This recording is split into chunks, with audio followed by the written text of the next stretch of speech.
Salut à tous, bienvenue dans cette nouvelle vidéo. Et oui, ce soir ce sera débrief dans un KGB. Et oui, malheureusement, restriction budgétaire, le Sacha va de plus en plus mal, mais il continuera à vie, jusqu'à la mort, à faire des vidéos. Et ce soir, ça vaut vraiment le coup de faire une vidéo dans un KGB plutôt que pas de vidéo. Parce que très clairement ce soir, quelle soirée de rêve! Quelle soirée de rêve! Les clubs français encore ce soir qui ont brillé. Après la victoire de Monaco contre Belgrade 5-1. Brest qui a fait l'exploit de faire match nul contre le champion d'Allemagne en titre, invaincu en Bundesliga la saison dernière. On parle de Brest, l'un des plus petits budgets de Ligue 1.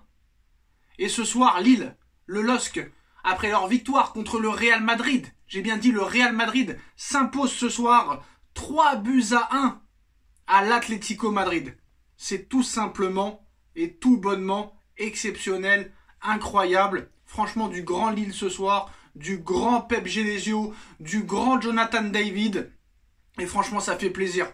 Quand tu vois ce qu'a dépensé l'Atlético Madrid en mercato l'été dernier, des 90 millions sur Alvarez et compagnie, et Lille qui a vraiment très clairement dominé ce match. Tu vois un Thomas Meunier, ancien parisien, qui revit sous les couleurs lilloises, un Jonathan David exceptionnel qui sera en plus en fin de contrat cette saison, donc à bon entendeur, si le Paris Saint-Germain aime bien les bons joueurs. Mais tu vois que là le Paris Saint-Germain non seulement est la honte de l'Europe, mais la honte de la France. Le Paris Saint-Germain est la honte de la France. Lille qui bat le Real Madrid et l'Atlético Madrid. Brest qui fait match nul contre le Bayer Leverkusen, champion d'Allemagne, invaincu en titre.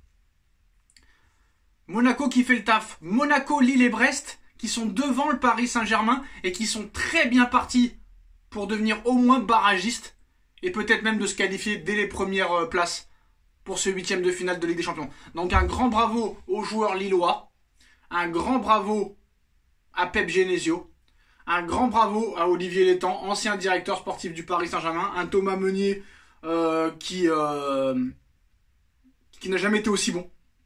Voilà, faut forcer de le constater. Chevalier, très bon gardien. Non, il n'y a pas à dire. Et est-ce que cette année, on va vivre une grande épopée avec les équipes françaises? Je ne sais pas, mais là, franchement, ça a été franchement impressionnant. Jamais j'aurais dit que Lille allait en mettre 3 à l'extérieur à l'Atlético Madrid. Et comment ne pas parler de cette victoire écrasante, incroyable, à quelques jours de ce classico Real Madrid-Barça. Honnêtement les gars, ça fait très longtemps que j'étais pas impatient de voir un classico Real-Barça. Franchement. Là on a PSG-OM, mais on sait que Marseille va gagner malheureusement. Franchement là, le Barça-Real va retrouver sa saveur des années 2010. Là franchement ça va être du très très lourd. Du très très lourd. Parce que là ce soir on a vu un FC Barcelone qui est officiellement la meilleure attaque d'Europe. Donc je pense que le Real Barça de dimanche va être tout bonnement exceptionnel, grandiose, sublime, magnifique, magique, marginal, subliminal, spectaculaire. Je suis impatient de voir ça. Victoire du FC Barcelone 4-1 face au Bayern de Munich. La puissance offensive du FC Barcelone est tout bonnement incroyable. Et ce soir, un joueur encore exceptionnel qui est peut-être le meilleur Barcelonais et peut-être le meilleur joueur de cette saison derrière Vinicius 2024-2025, c'est Rafinha. Rafinha ce soir, triplé. Rafinha est tout bonnement impressionnant et incroyable depuis ce début de saison et depuis qu'Hansi Flick est arrivé. Il est en train d'en faire un monstre. Même pas 50 secondes de jeu, il marque sur un service de Fermin Lopez. On a vu qu'Harry Kane a très vite égalisé 20 minutes plus tard, mais après Lewandowski, encore sur une passe décisive de Fermin Lopez. Fermin Lopez aussi, qui progresse sous les ordres d'Hansi Flick, faut pas l'oublier. Voilà, Rafinha triplé, Lewandowski qui marque, Lamine Yamal qui est encore décisif sur la passe décisive du 4e but. Et moi je vous dis la vérité les gars, impatient de voir ce classico. Et je pense que le Barça fait partie des favoris à la victoire finale. là sur ce que j'ai vu, le Barça et le Real sont vraiment très impressionnants. Est-ce qu'on va revenir comme en 2010 dans les dominations Barça-Real? Bon, bien sûr, il y a Manchester City, mais le problème avec City, c'est que il rencontre toujours des petites équipes en Ligue des Champions au début, que ce soit en poule avant ou maintenant en match de saison régulière, donc on ne peut pas vraiment les juger pour le moment. Mais City, je pense qu'ils font partie aussi des favoris. Donc on a City. Désolé, je suis sur la fin. Donc on a City, on a le FC Barcelone, on a le Real Madrid, Liverpool qui est pas mal. Pour moi, c'est mon top 4 des favoris cette année. Liverpool, Real Madrid, Barcelone et Manchester City. Haaland ce soir, encore une fois, double buteur. Haaland qui fait un début de saison assez impressionnant, mais c'est toujours pareil. Toujours très bon contre les petits et malheureusement moins bon contre les grosses équipes. Donc voilà, franchement, belle soirée Ligue des Champions. Paris a un petit peu niqué le coefficient UEFA, parce que si Paris avait gagné, là, c'était top. Mais bon, tu t'en sors avec 2 matchs nuls et 2 victoires cette semaine, en espérant que Lyon fasse le taf en Europa League, et peut-être Nice aussi, on ne sait jamais. Mais là, franchement, un grand bravo à Lille surtout. J'aurais jamais cru. Voilà, je vous dis la vérité.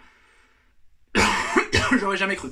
Alors, on va regarder un petit peu le classement de cette Ligue des Champions. À la surprise générale, à la première place, on retrouve avec 3 matchs, 3 victoires. Et ancien coach du Paris Saint-Germain, Unai Emery, avec Aston Villa. Quel travail d'Unai Emery, Il qualifie Villarreal en demi-finale de Ligue des Champions. Il a gagné 5 Europa League. Il est 4e de la Première Ligue. Il est en tête de Ligue des Champions. 2e Liverpool, 3e City. Donc les 3 Anglais aux 3 premières places. Et après on retrouve les Français. 4e Monaco. 5e Brest. Donc à l'heure où on parle, officiellement, à l'heure où on parle, Monaco et Brest sont en 8e de finale de Ligue des Champions directement. Mais bon, il reste encore 5 matchs. Et malgré les 2 victoires du Real, le Real pour l'instant est barragiste par exemple. Tout comme le Barça. Le Barça aussi est barragiste pour l'instant. Lille 15e. C'est quand même incroyable ce nouveau format de Ligue des Champions, parce que par exemple une équipe comme Lille, qui a déjà gagné 2 matchs sur 3, est 15e. Et là, la honte totale. Le Paris Saint-Germain qui se retrouve 19e. Alors pour l'instant, le PSG est barragiste. Donc voilà. Comme vous le savez, les 8 premiers vont directement en 8e de finale. Et de la 9e à la 24e place, si je ne me trompe pas, c'est bien ça. Oui, de la 9e à la 24e place, tu es barragiste. Donc pour l'instant, officiellement, le PSG est barragiste. Donc je ne pense pas que ce classement restera comme ça à la 8e journée. Par exemple, là, on aurait le Sporting, Brest, Aston Villa qui seraient directement qualifiés. Donc je pense que le Real quand même sera dans les 8, que le Barça sera dans les 8, que Arsenal sera dans les 8. Pour moi, dans les 8, ça va être Liverpool, City, Real, Barça, Arsenal, Monaco, Liverpool et peut-être Brest. Va savoir, Brest à la 8e place, on ne sait jamais. Impatient quand même de voir Brest-Barcelone et Brest-Real Madrid. Totalement impressionnant. En tout cas, voilà, belle victoire du FC Barcelone, 4-1 face au Bayern de Munich, qui est quand même l'un des favoris aussi à la victoire finale. Victoire impressionnante de l'Atlético, de Lille, excusez-moi, à l'Atlético, 3-1, match nul de Brest. Quand tu vois l'équipe de Lille ce soir et l'équipe du PSG hier, quand tu vois l'équipe de Brest ce soir, l'équipe du PSG hier, quand tu vois Monaco hier et l'équipe du PSG hier, je pense qu'il n'y a plus grand chose à dire malheureusement.